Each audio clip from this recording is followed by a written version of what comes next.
What's up, everybody? We're here today, even though it is here in the United States, Election Day, Tuesday, November the 5th. Holy smokes, we've got a doozy. We've got a doozy going on here. I hate to go too on and on about it because not everybody who listens to this podcast is from America. Based on the stats that I see, we have about half Americans and half people from all parts of this world. A lot of Canadians, a lot of British people, a lot from Spain, a lot from Germany. Where else do we? A lot of Australians. I mean, there's just people from all over. So I don't want to get too into the Americanness of November 5th, but it is a big day here. And as I often try to do, I like to keep you guys company. That's kind of my whole goal here. And that seems to be even more welcomed by all of you guys on holidays, like on Christmas. Everybody's like, thank you for giving me a break from my family. I mean, as mean as that sounds, everybody needs it. Or a big day like the election day. We've been through a lot here. I've been through several elections with you guys. Now this is now the third election I've gone through with my listeners. So I like to be a little distraction from the insanity, a little reprieve from your nervousness. And I thought I'd check in just to say hello and to say that I recognize it's a crazy day for all of us and we're all just doing our best to get through it. So another thing is that I kept thinking about the fact that I did not explain my alphabet strategy for taking my mind off of things very well. So I'm always battling my nerves. I'm always battling overthinking and obsessive thoughts. And today, everybody seems to be dealing with that. So I'm going to explain a little bit better. So today, I'm going to do a live alphabet strategy. I don't really know I kind of think of it as a game. But whenever I feel my mind going a little bit nuts, I do this. And so I just go through the alphabet. And today, I'm just going to think of any word I like. Okay, so we're going to go A through Z, and I'm just going to tell you a word I like, okay? So, then you guys do it, and then you take this home with you. You practice, and you can even get more specific. Again, like, these are just words. This is so broad, but it's so fun. For people who love words, who love poetry, who love reading, writing, it's just a fun thing to think of. I mean, I personally love words. I think that's obvious. It also sounds so dumb to say that right now, but it is what it is, because I really do. Not all words, because some words really disgust me. And we'll see. And I may come up with some words that disgust me. I'll just come up with like the word that comes to mind even. And I'll try to make it one I like. Okay, so A.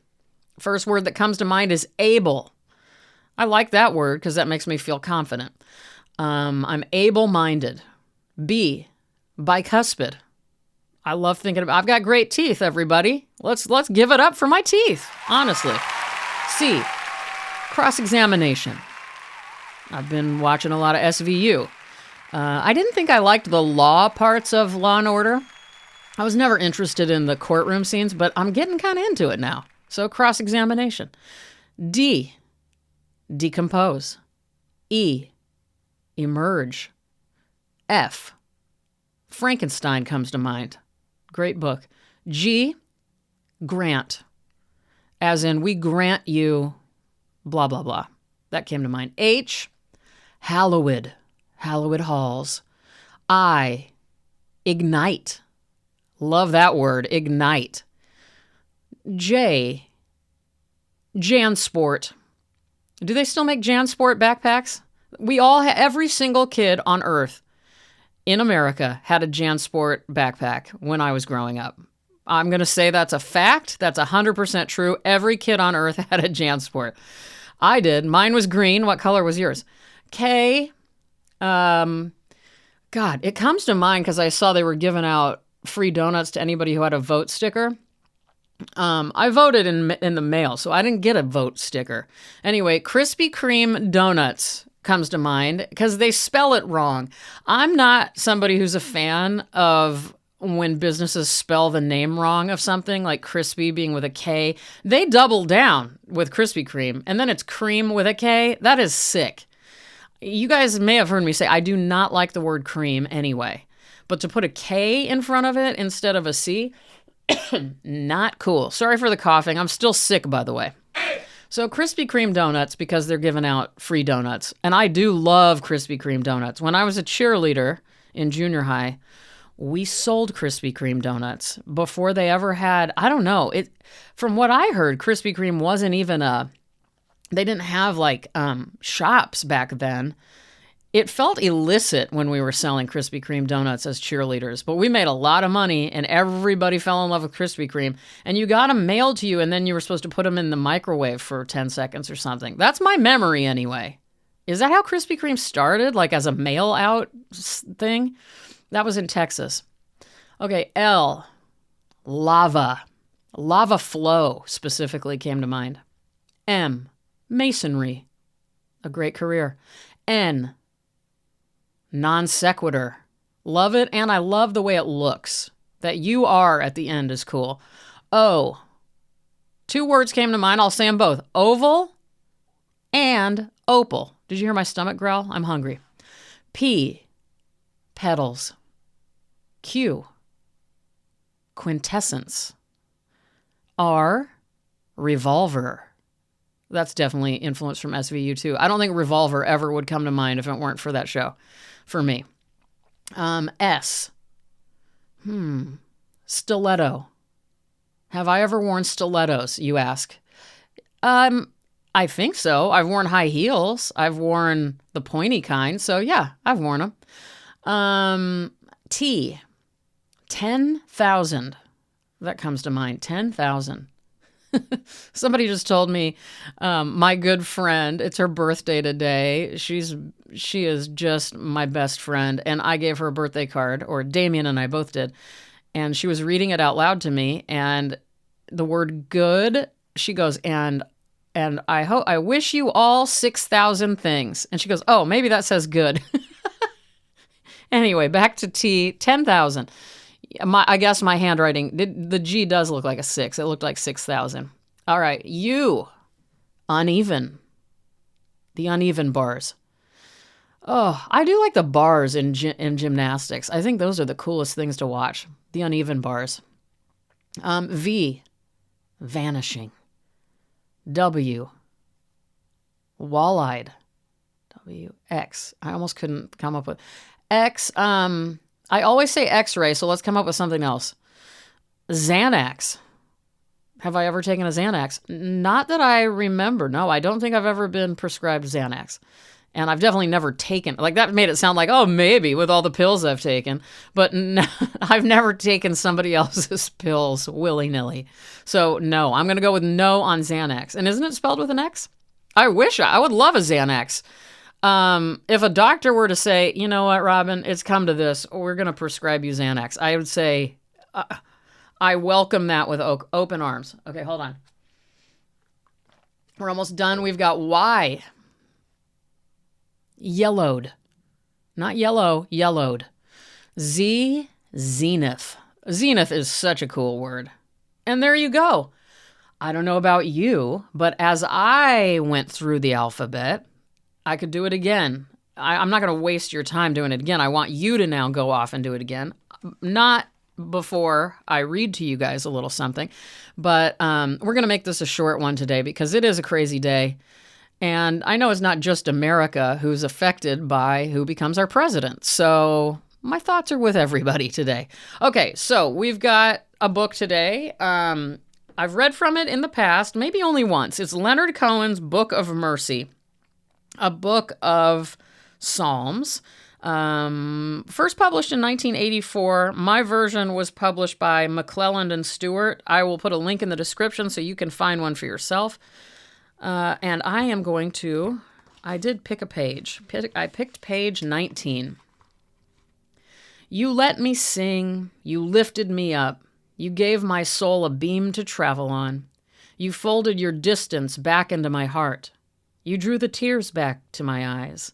You hid me in the mountain of your word. You gave me the injury a tongue to heal itself. You covered my head with my teacher's care. You bound my arm with my grandfather's strength. O beloved speaking, O comfort whispering in the terror unspeakable explanation of the smoke and cruelty. Undo the self-conspiracy. Let me dare the boldness of joy.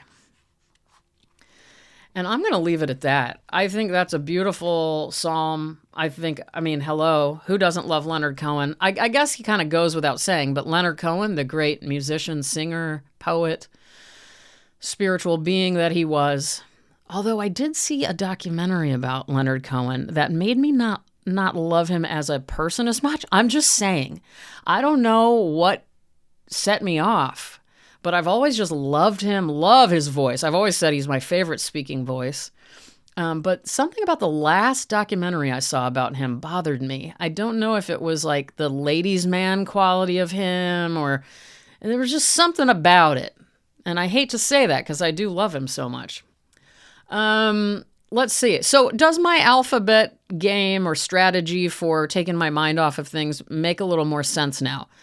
You know, oftentimes when I tell you guys things, it depends on what mood I'm in, but this is true of when I'm with people in real life. I often get a little nervous when I'm explaining something and I feel like I better hurry up, or I feel like, oh, I'm losing them. Even though you're not even right before me, I'm like, this is probably sounding dumb and boring, so I better just cut this off. And I cut off a lot of my conversations before I'm actually done speaking about them.